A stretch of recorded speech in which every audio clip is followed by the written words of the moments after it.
अस्सलाम वालेकुम viewers, how are you. आप देख रहे हो मेरा YouTube channel English literature and linguistics. आज की इस वीडियो में हम डिस्कस करेंगे biography of John Donne. John Donne जो हैं वो एक बेसिकली इंग्लिश पोइट और लायर हैं, और जो उनकी कंट्रीब्यूशन है इंग्लिश लिटरेचर में उनको फरामोश नहीं किया जा सकता। तो जिस तरह से उन्होंने अपनी एक कंट्रीब्यूशन शामिल की इंग्लिश लिटरेचर में, वो बहुत हद तक इंपॉर्टेंस रखती है। चलते हैं वीडियो की जानिब और डिस्कस करते हैं बायोग्राफी ऑफ जॉन डोन को। बायोग्राफी ऑफ जॉन डोन जो हैं 1572 को पैदा हुए।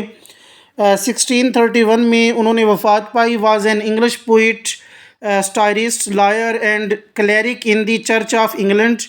Born into a Catholic family, Don was educated at Oxford University and studied law at Lincoln's in London. तो जॉन डोन जो हैं 1572 को पैदा हुए, 1631 में उन्होंने वफ़ात पाई। एक इंग्लिश पोइट थे, स्टायरिस्ट थे, एक वकील थे, क्लeric थे चर्च में इंग्लैंड में, और ये जो हैं कैथोलिक फैमिली में पैदा हुए।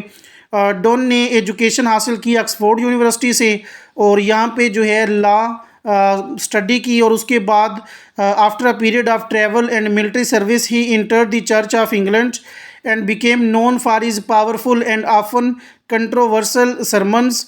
Don's poetry, which he began writing in his 30s, is characterized by its metaphysical concepts, complex imagery and intellectual depth. तो कुछ ट्रैवल के बाद यानी पीरियड के बाद या मिलिट्री सर्विस के बाद उन्होंने चर्च यानी इंग्लैंड में वो दाखिल हुए, और वहाँ पे एक पावरफुल और कंट्रोवर्सल सरमन के तौर पर सामने आए। डोन्स की जो पोइट्री है वो शुरू हुई 30s में, और इसको करेक्टराइज़ किया जाता है मेटाफिज़िकल कंसीट्स में, या मेटाफिज़िकल जो चीज़ें इसमें इस्तेमाल होती हैं, जो इसमें कम्प्लेक्स इमेजरी इस्तेमाल होती है, या जो इंटेलेक्चुअल डेप्थ इस्तेमाल होती है।